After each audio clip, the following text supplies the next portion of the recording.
Testing 1, 2. Testing out my microphone. Testing 1, 2. Testing. Good to see you all. Lots of testing.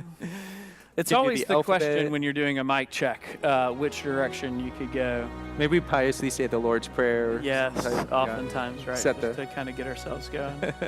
Just to get ourselves going. Got about another minute or so.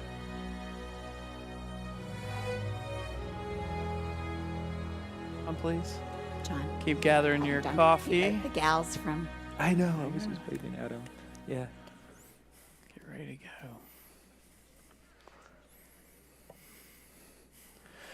Friends, we are so lucky today to have with us Father John Roberts from Batcave. That's right. Does that sound Father good? Batman. Father Batman, as they like to call him. Can we give John a welcome?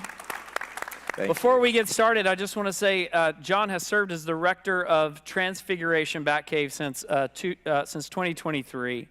He and his family love being part of their church community. John was ordained in 2017, has been working within the Episcopal Church since 2009.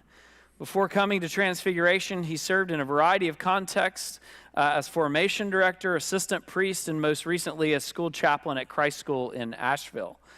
John and his wife Hannah Marie, along with their 2 children, live in Black Mountain. And John and Hannah Marie grew up near Christ Church in Charlotte, met in an Episcopal church in Winston-Salem. Are y'all catching on to the trend here? Okay. John's originally from Ohio, and after attending seminary in Grand Rapids, Michigan, and Swanee, he now calls the mountains of Western North Carolina home. And I would call the work that he is doing in the region vocation. So John, thank you for being here with us this morning and for the conversation that we're going to share. Before we get started, we're just going to show a video to get us on our way and to start our conversation with a little bit of an update. Sounds great. Great. Thank you.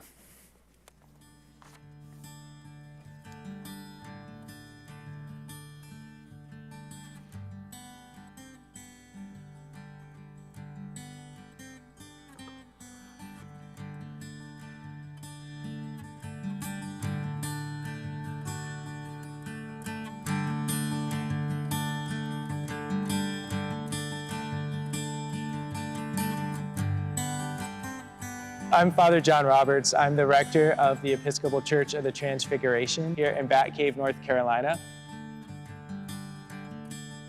In those early days, I was behind a mudslide. I had super limited reception, and information was coming and going in sort of bits and pieces as you could get it. So there were sort of stories that Lake Lord Dams was collapsing, that Batcave and Chimney Rock and all this. So I really had no good idea how many parishioners were affected. In order to initially kind of get down here and assess it, you had to hike in.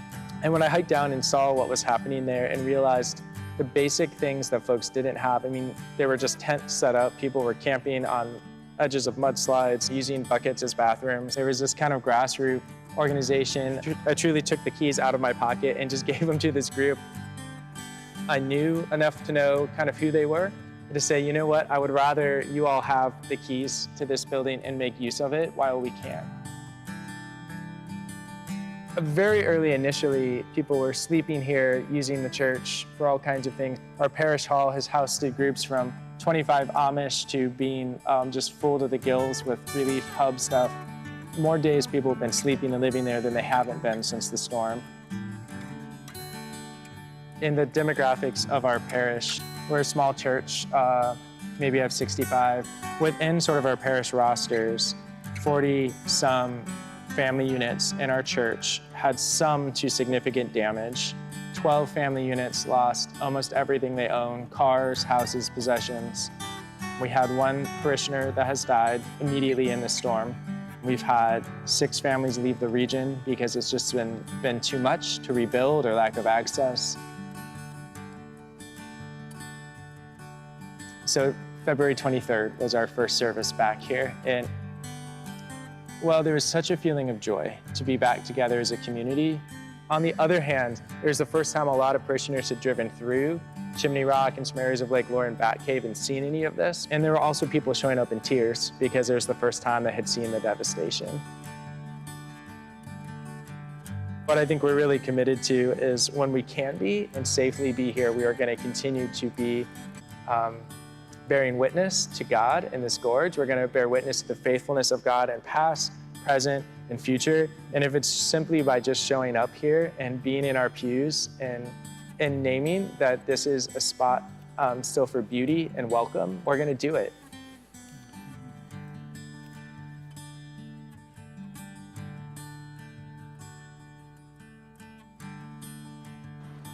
So I can't believe that it has been almost a year since the hurricane. In some ways, when I've been thinking about it, it's down here, at least in Batcave, it's almost hard to remember what life was like before the storm, just because it has so fundamentally shifted kind of who we are.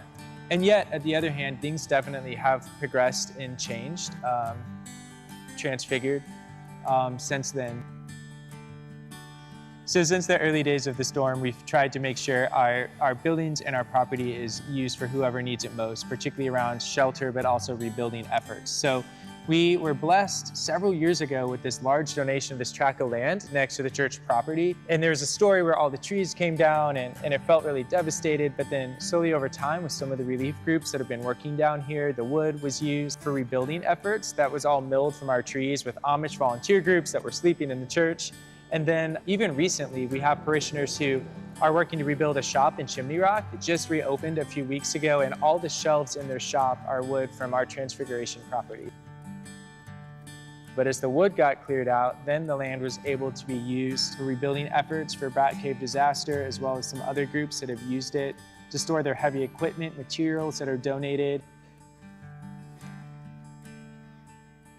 So one of the initiatives we're really thankful for, and this is in partnership with funds curated by the diocese through Episcopal Relief and Development, but is being able to open a laundry facility here at the church.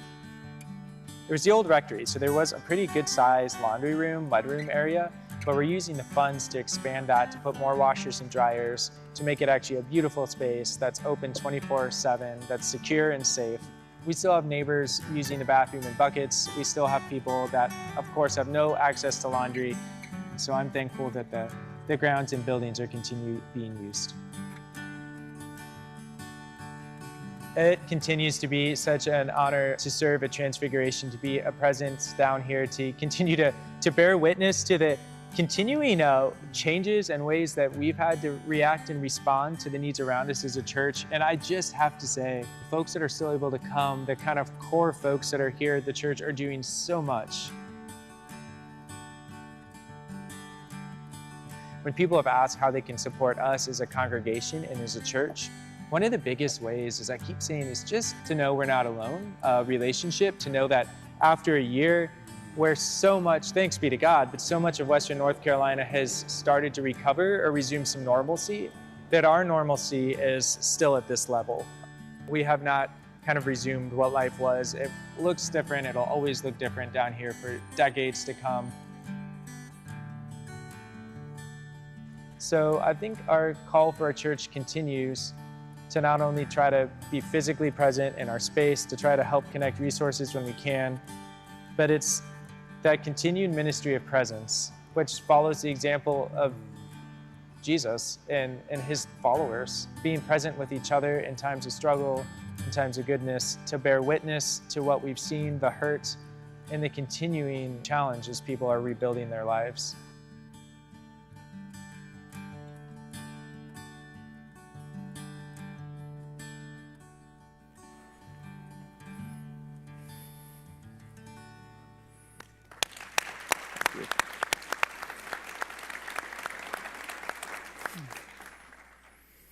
So I want to back up Yeah. to you ending up at Christ Church with your kids on the playground. That's right. Having been evacuated from the space. Yeah. Can you believe it's been a year? I really cannot, actually. There's times where that feels way further ago, and then times that it seems just like yesterday. Honestly, even just coming back down here yesterday and knowing my route that I learned pretty well to Christ Church and thinking, hey, I've got this. This wasn't that long ago. So, but yeah, kind of on our end, so I'll start just a little bit kind of personal and then get to how we ended up down here in Charlotte. So this is the craziest way to begin this story, but I'll say my wife and I, nobody in Western North Carolina knew this was coming. And I shouldn't say that we weren't warned, but in the mountains, you hear hurricanes are coming and you just don't really think about it. So restaurants were open, life was kind of normal. It happened to be our anniversary weekend, and we were supposed to go out of town. So we did take the okay, we should probably stay in town because where we were gonna go was right by a river up in Hot Springs. So we did. But my parents said, y'all at least take the night at your house. And we thought we can organize some closets, all the things you can't do when you have a 2- and 4-year-old. So they went and stayed with my parents the night of the hurricane. So all this went on. We weren't with our kids. We woke up, there was still reception and connection. When your phones do that blaring thing in the middle of the night. So I thought, I guess we should go downstairs. But we were like, what? This cannot be a thing. It's a heavy rain, So we go downstairs, and then all these reports start coming through of the imminent Montreat, which is right near we live. Their dam was, we were being told to evacuate because that dam was collapsing. Then you saw Lake Lore, all these alerts coming down. Then we had this moment of, we're not with our kids, and this is a real thing. It's starting to get light out, and we're starting to, our neighborhood, every other house was relatively devastated. Mostly for us, it was huge oak trees, but also flooding. The golf course across the street from us, we could see the water rising. And I don't know much about hurricanes or storms. I know more now than I did then. But I knew enough to know that storm surge and water was only going to get worse. And if we needed to get our kids, we needed to get there now. So the wind started to die down just enough. Yeah. Long story short, it took us about an hour and 10 minutes to get to my parents' house, which should have been under a 10-minute drive down. Just because the roads and the blockage and things were flying across, houses were moving. I mean, I can't even, it was just nuts. We get up there, we put any very quickly possessions we have in the car, which would be our pets. My wife's type 1 diabetic, part of the story, so whatever insulin we could get, a little bit of food and water. Yeah. We got there, they live in a beautiful mountain community in Swannanoa, another one of the really heavily affected areas. We had to climb over 2 mudslides. I forgot a leash, the things you don't think about. So I took my belt off and had the dog on my belt, and we're going over a landslide as it's moving. We climb to the top of the mountain. We get there. We get to my kids. I will also say, and truly, you can laugh at this, you just have to pile. We had hand, foot, and mouth at the same time. We get up there. My kids aren't feeling well. I'm starting not to feel well. Does this feel normal? This is like once it rains, it pours. I mean, this is the our nice thing, little Black right? Mountain life all of a sudden got So we're up there, and then we stay obviously with my parents. We had a little creek, so we were bathing in the creek. Obviously, we had no power. It's somewhere along the time you lost all reception and connection, so you had no idea what was going on. You could sort of see from the mountain top. And I don't say this lightly, you could watch Swannanoa getting washed away from getting up there. It was a really intense couple days. We had concerns, of course, about medication. We had concerns about food and water. The mudslide, a helicopter came and delivered stuff to us. I mean, you just can hardly even imagine it now. So long story short, once the mudslide got cleared, we were feeling a little better. All the alerts, you were getting some emergency. The government got some temporary towers up, so we started to get a little connection, and you were just getting asked to leave. Please leave if you can, so that we can get. So we did. So we went down the mountain to Charlotte. So my wife grew up here. Her dad was the pastor at Dilworth Methodist, right down the road here. We had some dear family friends that lived right around the corner on Colony with this beautiful home. So here roll in the Roberts. And our car smells like mold and water and dirt. Our pets are with us. We have we all have hand, foot, and mouth. Whatever stuff we have is to the ceiling. And we get out, and I don't, I'm not saying this is a good thing. I don't typically get teary very easily. Yeah. But when I pulled in the driveway, and as you can imagine, there's already, Charlotte is a different feel than Black Mountain, so there's already that different feel. But then after what we had just been through, pulling into this beautiful neighborhood, right here in South Charlotte and our South Park area, and getting out of the car, and I could just sense we do not look like we belong here post hurricane. And the mother who we were staying with, the grandmother, walked out, Betsy, and she had her arms open like this, and I was already feeling sort of the emotions of it all. And I said, you can't. We have hand, foot, and mouth. Like, we shouldn't even be walking into your house. And she just said, I don't care. And she came up and gave us these warm hugs. And that got us settled in Charlotte. We were here about 10 days. My wife's a physician, and those who were evacuated from the area still needed medical refills. I needed to be seen. And again, I don't say this lightly, who was alive in my congregation and who was not.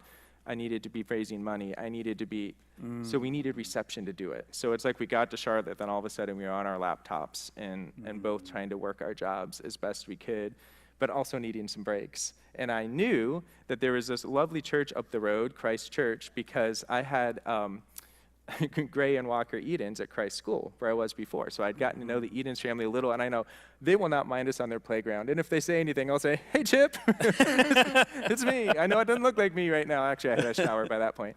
But so that's kind of how it happened. Chip was walking out the door, and I was walking by, and the kids and I were just looking around the campus, and he was like, John? I was like, yeah. So that sort of began this connection and relationship. Do you want me to talk about coming back from Charlotte yet, so let's sit with that for a second. So you go through all that. Yeah. Everything starts slowing down. You're getting connection. You're getting a view of what's going on.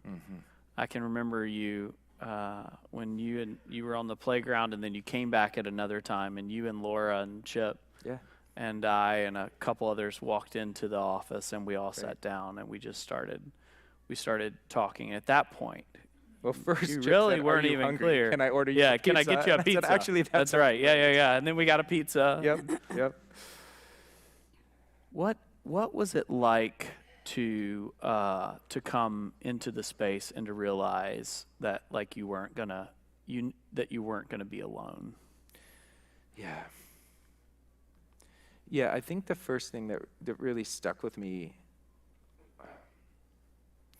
was the beautiful thing that we all share, being in this Episcopal world and a denomination. Denominations have their own ups and downs. I mean, that's a whole nother kind of, but what you realize is the beautiful side of having brothers and sisters in Christ that you barely know or you even know, but knowing there's a place of connection and a place of safety. And then Laura, I remember coming out and being like, we have been trying to connect with people from Western North Carolina. We have no idea, like, we're trying to gather these things and do these things, but we can't get a hold of anybody. And I'm saying, I know you can't get a hold of anybody.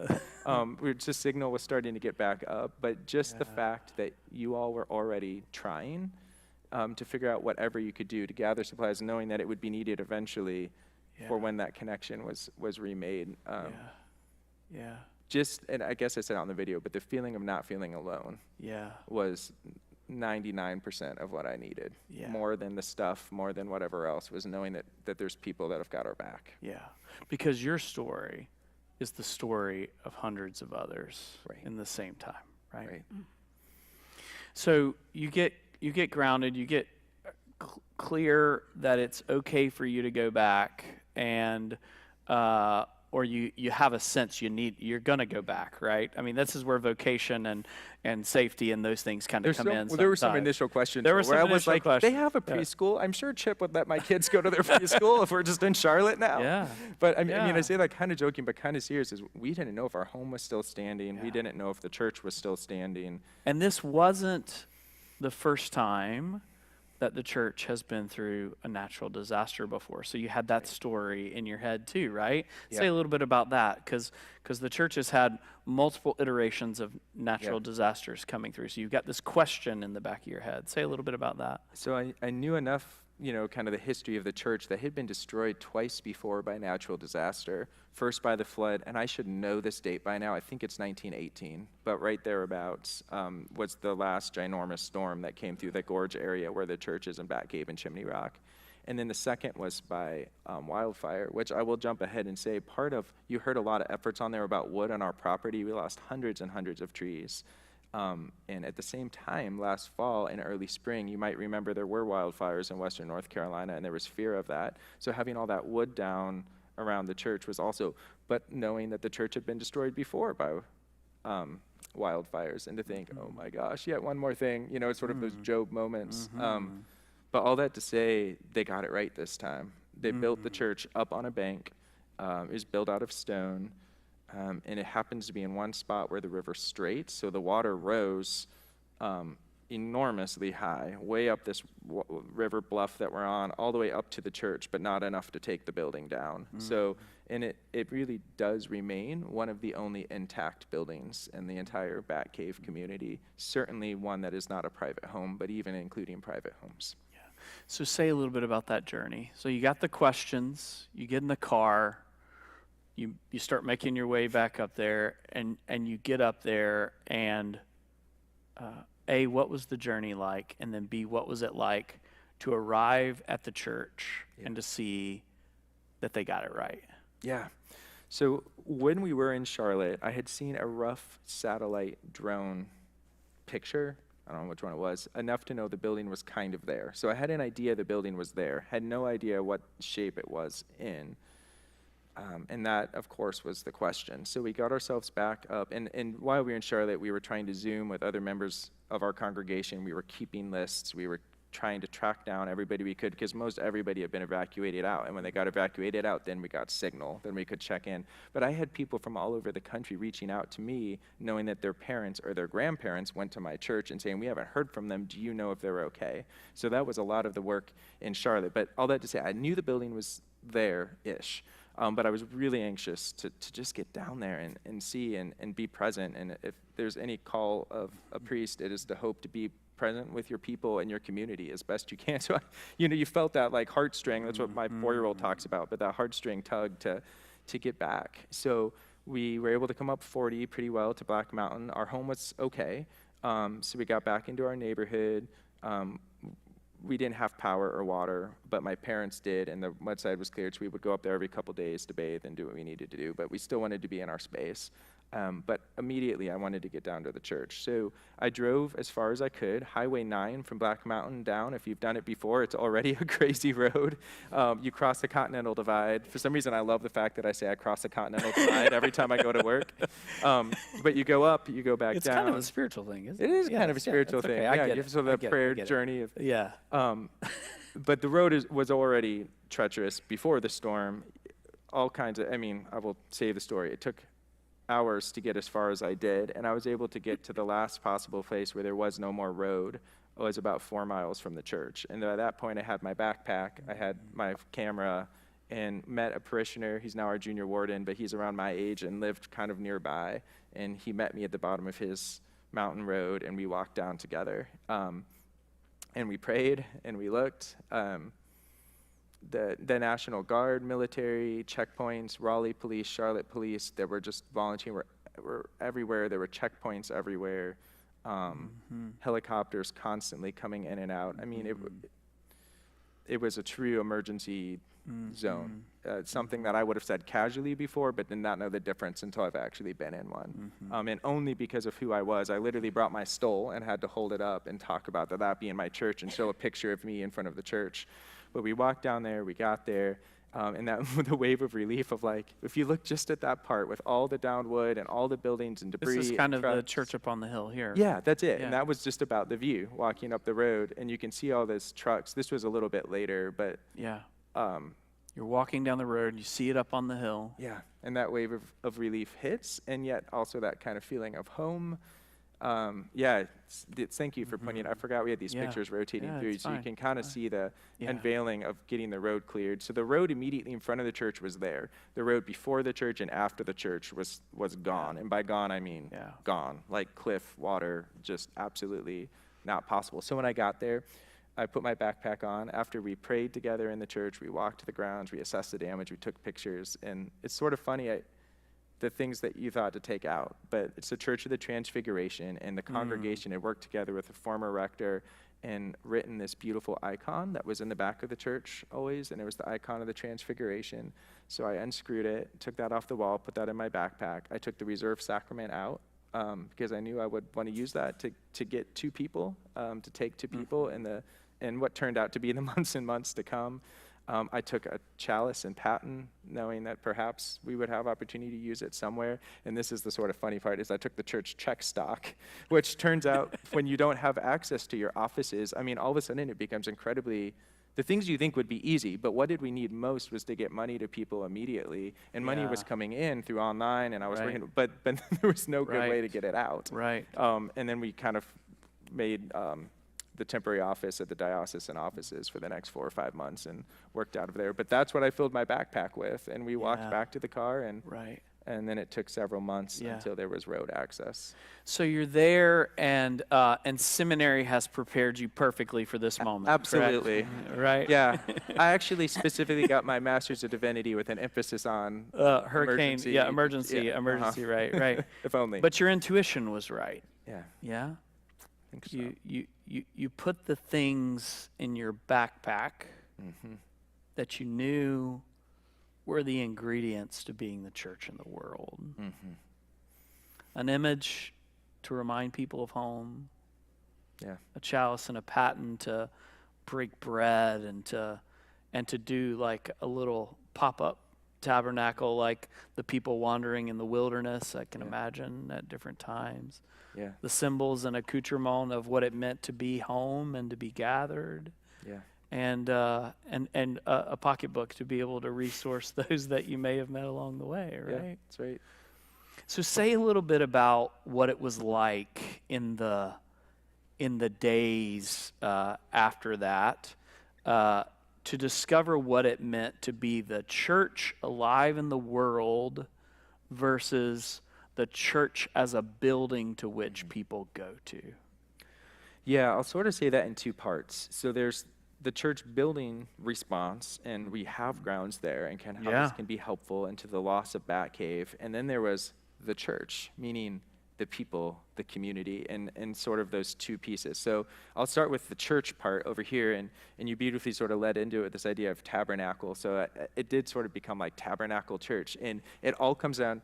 I have to say, I'm a geography nerd. I don't know where that comes from, but I love geography, so I will not spend the next 20 minutes talking about the geography of the gorge to you. I could, but it really is important to name that it's sort of this hourglass thing that really, if you could get to the church one way, it takes an hour and a half to get to the church coming the other way. Like, these are steep cliffs, steep gorge. It's not like you could just cut another access road or find another way to meet. So a lot of my congregation is on the north part, which is Batcave, Girton, even up into Fairview, getting nearer Asheville, or the other half is sort of the Lake Lore contingent, and you can't get from here to here without going truly an hour this way or this way, through Old Fort or all the way through Hendersonville and 26 and back down and around. So because people kept saying, this isn't hard. I mean, truly, and people weren't trying to be mean, but they would say, just find a temporary spot, like a school or a library you guys can meet, or even somebody's home, like you can meet there. And I say, but whatever I choose, I'm ostracizing a third of my congregation, because that other part can't drive an hour and a half to get there. So this is back to those denomination connections and the diocese, but the priest relationships. This is why building relationships always is so important, because you never know when you're going to need those to lean on. But I was already close, of course, with the surrounding clergy of other Episcopal churches near us. So we would hop each Sunday. I rotated between 3 that were nearest each of those chunks of my congregation, and I would just blend into the service, kind of like I did this morning. I would do different pieces or parts, and we would get a picture and hang out for coffee hour and do our thing. So it was about 30 or 35 of us each Sunday, different group. We're about 60, 70 on a Sunday. By this point, people were coming back from being evacuated out, and I would see that chunk of the congregation every 3 weeks or so. But we would bring that icon, like you said, that sense of feeling home wherever we were at, and it did serve to ground us, and serve to remind us that we are something bigger than a building, and what community and connection looks like. So we had that going on. But then the other part over here was sort of, what do we do with the building? And I mentioned this in the video, and it just dawned on me while I was watching it. These are actually the same keys. I have them back now. But they were my car keys, which has all my church keys connected to it. And that first time I hiked down there, I met this grassroots group that is still there, still using our grounds and buildings, and that was just at that time doing basic rescue, trying to get food, coordinating with the helicopters, coordinating with all the emergency folk coming through. And it was very obvious they needed space. There were tents everywhere. I mean, I can't even, the living conditions. So I got down there and realized the worst possible thing I can imagine for a church is having the only building standing and the doors locked. worst possible thing I could imagine. And that was the situation we were in. So thank Yeah. God I was able to get down there so that was not the legacy of Transfiguration and Batcave. And I truly took these exact keys out of my pocket, gave it to this group that I kind of knew who they were, didn't really know who they were. I mean, some of the reports were absolute, not false, coming out of what was going on in the gorge. Some of them were true. There really were people driving back and forth with rifles and trucks and local militia. I mean, it was, you just can't imagine what it was all like, looting, I mean, all these other things. And the thought was, I would much rather, not only theologically, is our call of gospel Christian people have this building being used, but even practically, I would rather people using it and in it that I kind of know than the possibility of this getting broken into or looted. So I handed over the keys, said, whatever you need, use it. Of course, there was no power, there was no water. That didn't come for months and months back to the church, but just even having a place for shelter and to set up emergency supplies. So people have been living there, staying there, cooking out of there. We've been providing meals, heavily for rescue workers, but also there were plenty of people in Batcave that still don't have a kitchen, don't have running power, water, and a lot of these were people of means. But they've lost everything. Insurance pays for nothing. If they rebuild, then they have to have a second mortgage on a home that they already didn't have. Car insurance doesn't cover anything. I mean, if you lost all of your assets in one night, like your physical like that's, with no insurance, no backup possibility, that's what many of the folks are dealing with there. So having the church as that lifeline is huge. So we've heard a little bit in your story, and our theme for the year has been perseverance. And fear and trauma and hardship makes people respond in all different kinds of ways. I'm hearing you talk about militias and looting, and it strikes me that that's a motivation of fear. I hear of the people that showed up, of the Amish group that showed up and were just like, we don't care just tell us what to do. We're here to serve, right? Yeah. You could have looked at it and said, like, there's fear there, but the fear led them into a different place.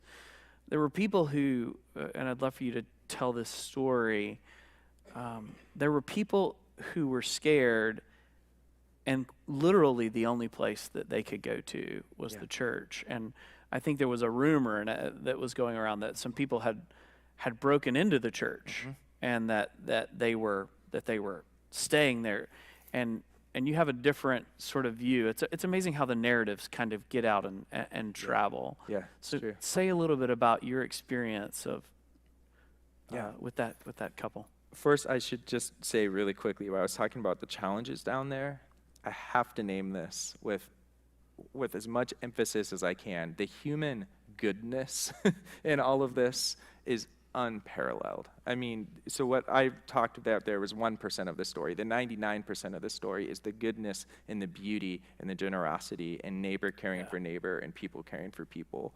And I never want to lose sight of that, because you remember some of the crazier sides of the story, but the 99% of that is just beautiful and so worthy of celebrating, even in all the trauma of it all. But yeah, so I think it was actually first when I was down here in Charlotte and started to get signal, I got this random text from a parishioner that said she talked to somebody else that somebody had broken into the church, and that was kind of it. And I thought, well, at least I know the building's there. There's something to break into. That's a win. But I think it was when I had gotten back to Back Mountain, I kind of heard this again, that somebody had broken into the church, and I got a little more of the story that they were feeling really guilty about it and wanted to know that they were, sorry they broke in. Then I found a third version of this where I said, can you please track down who this person is? They were neighbors across the street that said, all I know is I think they drive this little car. They described the car. And I saw that car. One of the times I had hiked down there back in front of the house, I walked up and introduced myself. I said, hey, and I was not dressed like this, and that I am the priest across the street. Is there anything we can do to help you? I was asking that with all the sort of neighbors. I mean, that were camping, because there were no more homes left along that road. They were camping. Half their house was still standing kind of at an angle over the river, and they were trying to get some stuff out. And I said, is there anything we can do to help you? And she said, actually, I need to talk to you. You're the priest there. I said, yeah. And she said, well, my wife and I have felt really, really guilty. We broke into the church the night of the storm, because as our house was getting washed away, we saw it was the only building left. We broke a window latch. We want to figure out how to make that right. And it was that moment where, you just have that I'm sure time didn't really stop, but that hard stop moment where then I turned to her and said, and now I know her name is Cheryl, we owe you the apology. Had we but known, and this, we'll come back to that, but had we but known that this was going to happen, the doors of the church would have been open. Like, you should have never had felt like you had to break. Of course, and, like, if the church is not a place for refuge, what are we doing? Like, in this sense, literally a place of refuge. What are we doing? So then that conversation sort of started, and I've said, of course, like, no worries. And continued to get to know her, and both of them. And as they were working to rebuild their home, they had this goal to be the first rebuild in Batcave. They said, we want to show a sense of hope that this can happen.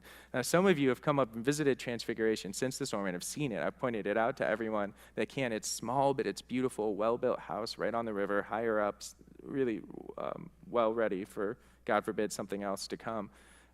But Episcopal Relief and Development was able to help pay for the roof. We were able to curate some funds that we have raised from all across the country to help them. They are an example of a couple paying a double mortgage.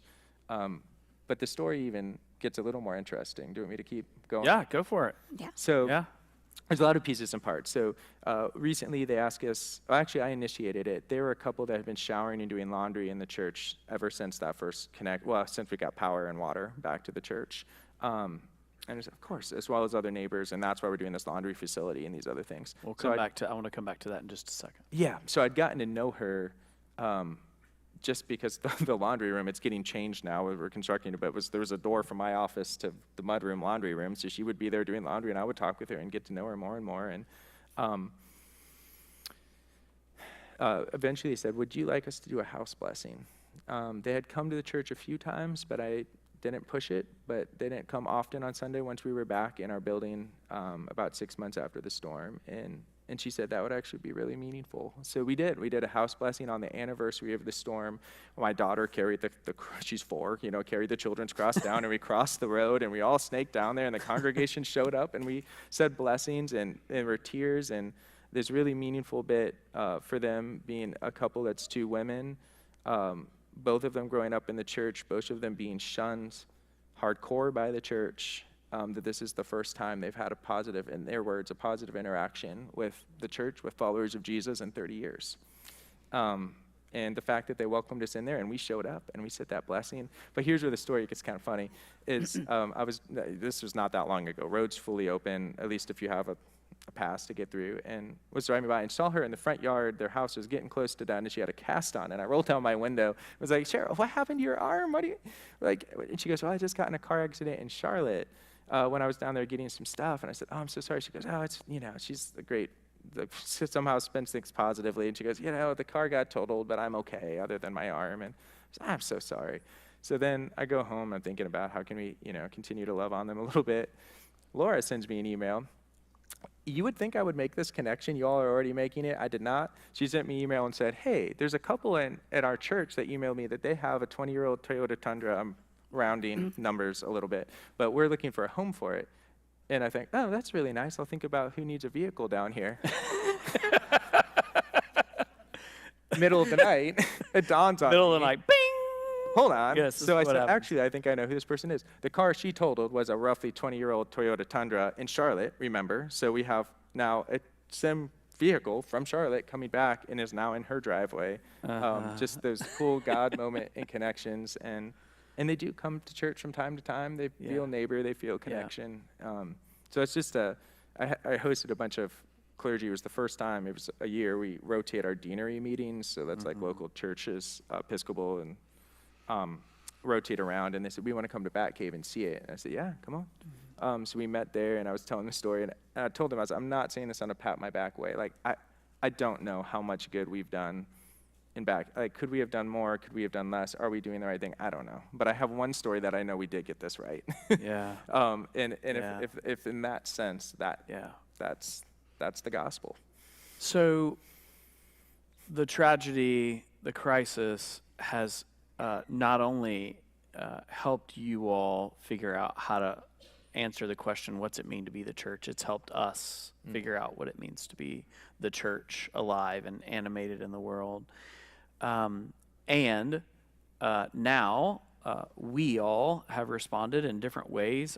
Laura, I can think about the getting things ready for the first batch of stuff that we sent up that day. And just say a little bit about the gathering of all those things and getting that stuff up at the very beginning. I'm kind of jumping back in time a little bit, but say a little bit about what that was like in the response. I will, and apologize for my hoarse voice. As I have experienced in my years at Christ Church, when I put the word out, or when we put the word out that we need something for the community, this is the most generous community. And so that came in the way of both funds in the emergency offerings that just were enormous. And then also groceries and the most needed supplies for the area.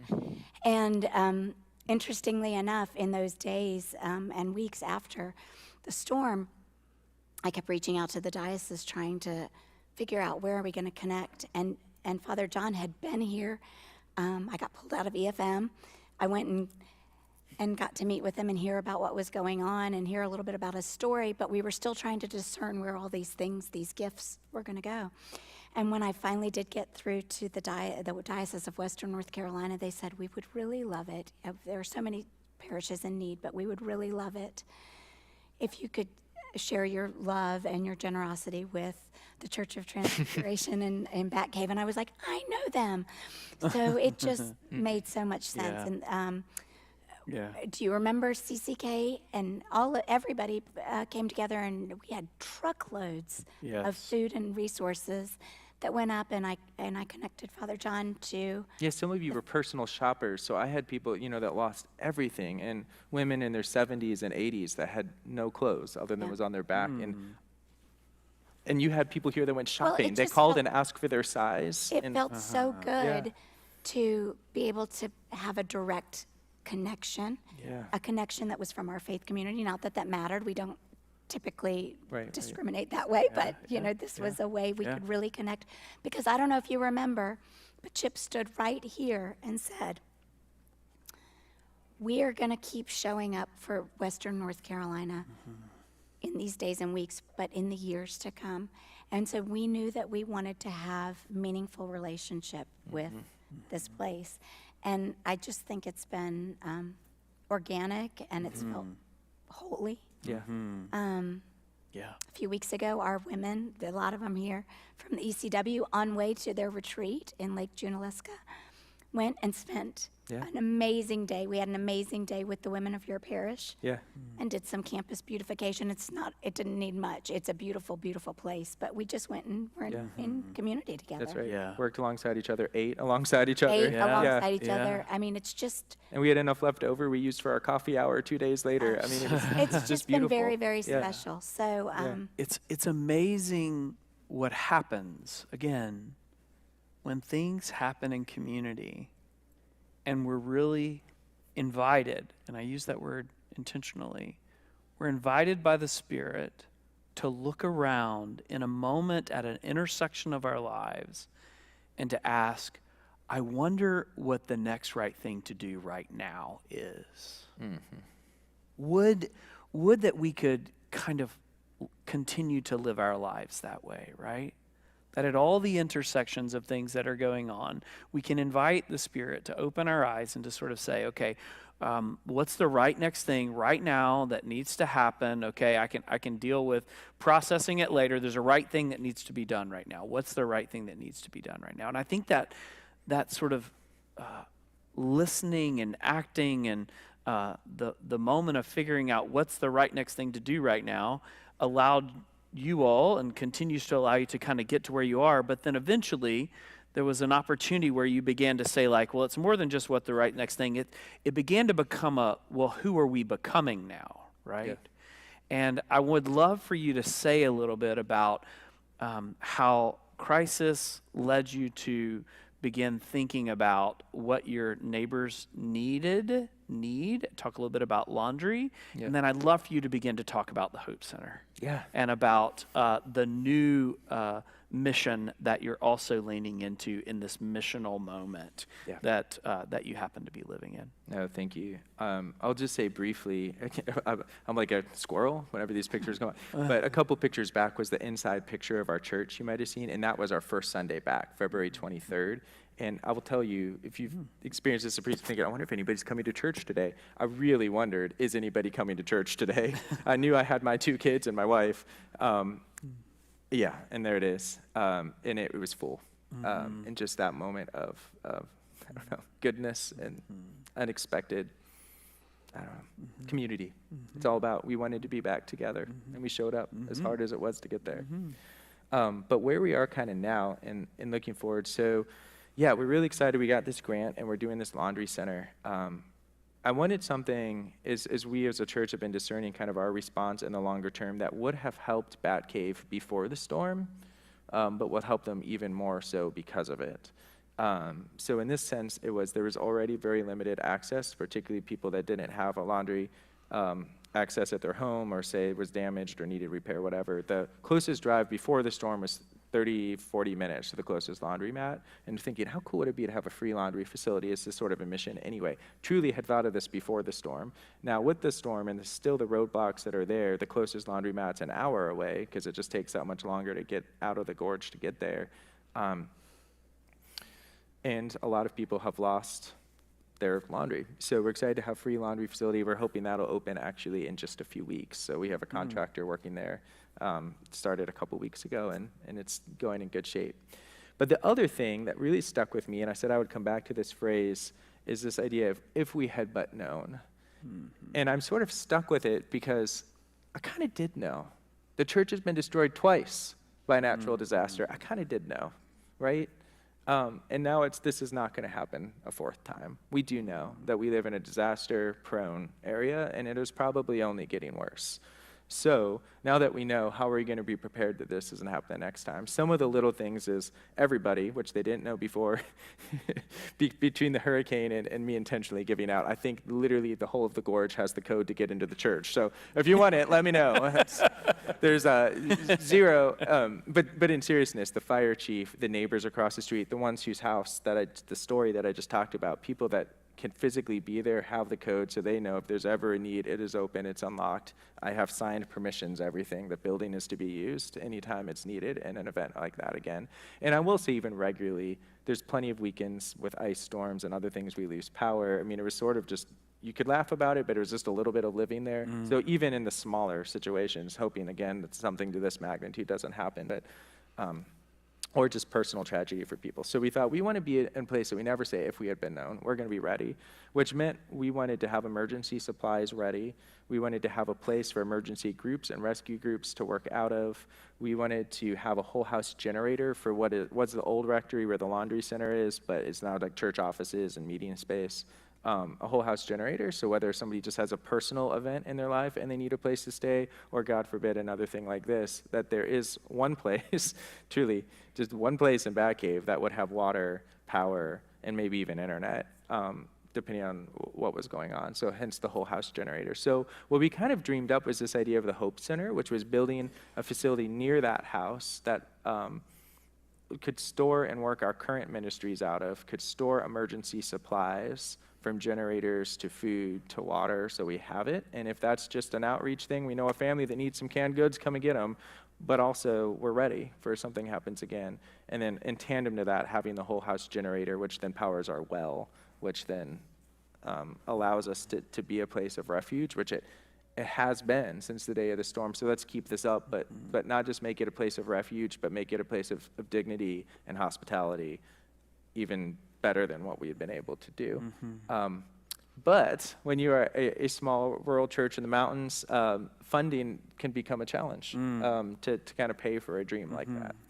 And so in conversation with each other, this is something we're very excited to announce and to let everyone know this morning, in conversation with you, and I want to give thanks to Doug I as well, and to the Transforming Hearts Committee, and to Jeff, and to others, and to Laura and others who've been a part of that. We are excited to announce this morning. Laura, I'll let you, with your voice, say what we're excited to announce. My raspy It adds voice. some drama to it. Yeah. We are so excited to be able to, and actually, the funds are already transferred, They but are, yeah. we have Transfigured. given $85,000 to your mission and the Hope Center in hopes of helping you build that and achieve that goal. And we'll continue walking alongside you as Yeah. the days and months and years go on. And you've left an imprint on our heart here at Christ Church. And we are just so honored to be able to walk alongside you. Yeah. Yeah, No. the honor is absolutely ours. The Thanksgiving from my parish to you all, and I say that as just a conduit of the voices right now that are worshiping in Batcave, passing those thanks, but just as grateful as we are, and we are deeply grateful for the funding assistance and that incredibly generous gift, that it's also met with relationship at the same time. Yes. ECW coming, me being down here. Yeah. But just, I mean, along the way, you guys gave us gift cards. I mean, at Christmas, even- I was like Father Christmas, right? Like, so I said our first real service back was February 23rd. We did do a community Eucharist. Our first Eucharist was Christmas Eve. And it was not really for our folk because they couldn't get there. It was for whoever, like I hiked down there and it was whoever was there could do it. And again, it was pretty full. But then I had all these beautiful gift cards and little things that you all packaged that then we gave out. Those are just some examples of the relationship that comes behind the gift. So it strikes me that you put some things in your backpack that were necessary for what it meant to be the church as Tabernacle, moving around in the world. And part of the vision that you're getting to embody right now on that, as that sort of beacon of hope on the side of the hill, because the generation before you happened to get it right that time, and now you guys have a vision for what it looks like to get it right. You're putting some things in that Hope Center that are the things that you really sense with the wisdom that you've been given and the faith that you have and the partnerships that you're developing will be necessary to continue as best you can to be that place of hope as the people in Batcave and as the communities around Batcave continue to build. You said to me last night, and I think I want to say it out loud this way so that you can know that this is not just a now thing. Yes, I said we want to be with God in the now, but it's a now and then thing. You said to me that in the early days after the storm, people told you that it might be 5 to 7 years before life returned to normal.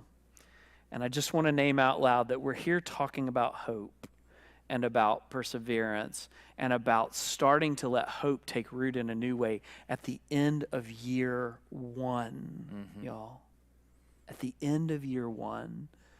And I wonder, as you think about what you hope for, what can be alive and what can be rebuilt and what can happen in that area, what do you vision?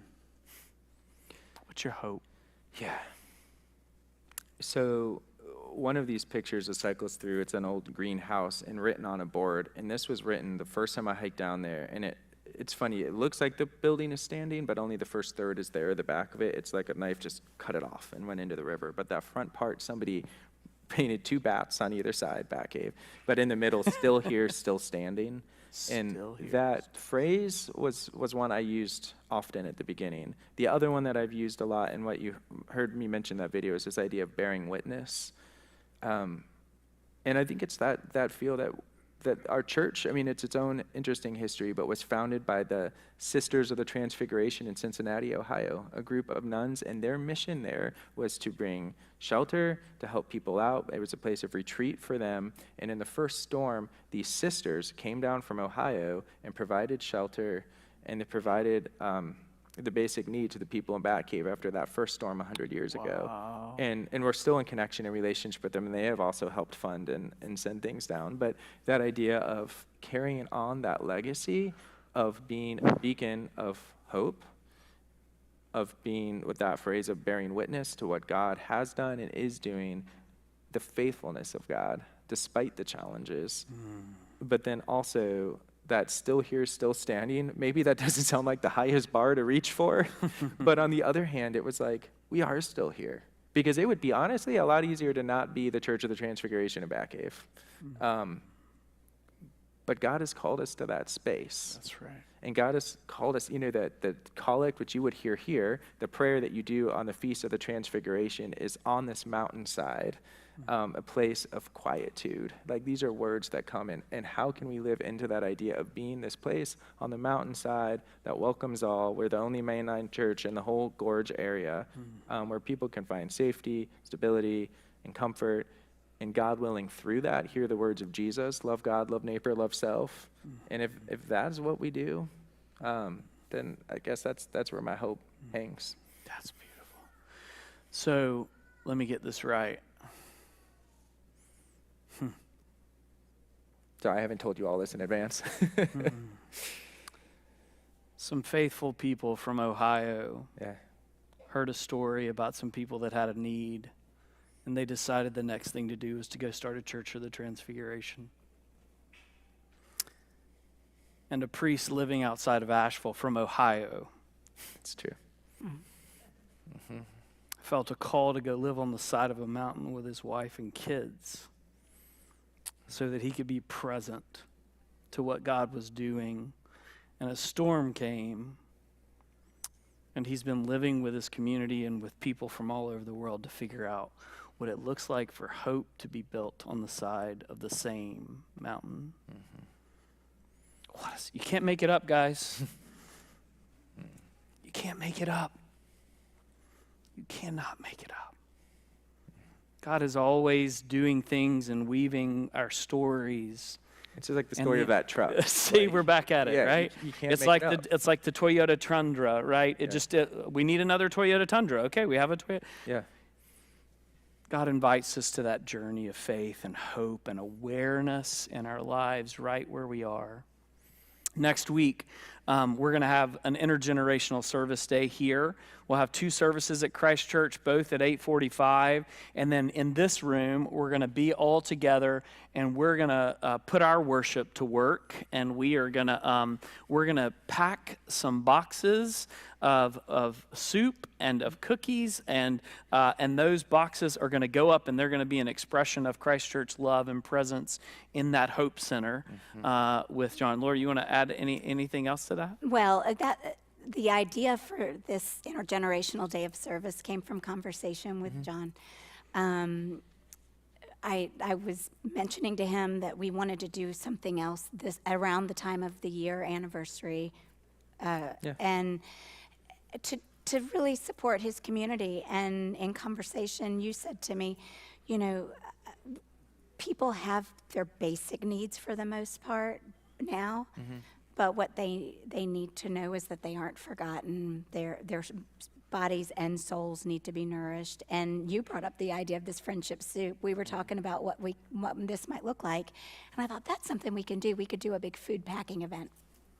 So that's what we're doing next weekend. And I'm going to need all of you all and your little people. It's intergenerational, so every And lots of hand agency- sanitizer. lots of It'll be gloves, hand sanitizer, Hairnets, everything.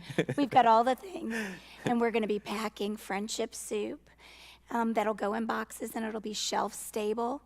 And so when that Hope Center is complete, there will be hopefully 300 boxes that you can give to any neighbor that walks up and says they need something. And it'll feed their body and mind and soul. And we are just so excited. Folks, there are lots of ways you can help with next week, even if you can't be here. There are still lots of supplies that we're collecting for the week, throughout this week. So touch base with Harrison or I, and we can help connect you to ways that you can help us next weekend. But we are so excited and just honored to walk alongside you. We'll be back up. Honor's ours. I know the ladies from the ECW will be back up because Yeah. we had a good time. And our ladies want to come down. And that's spend what time we're with already you in all. the work. We're already Yeah. thinking, plotting goodness for that. So. So, John, just again, Yeah. on behalf of people of Christ Church, people of Bat Cave, as a clergy colleague, thank you. Gosh, thank you. Thank you for bearing witness to what it means to live out your vocation in this world. And we're here. We're a text or a call away, and we look forward to seeing how God continues to bring hope into the world through our ongoing walking and figuring out how to do life together in the months and years to come. Gosh, well, the Thank you for being honor here. is ours. How about you? Huh?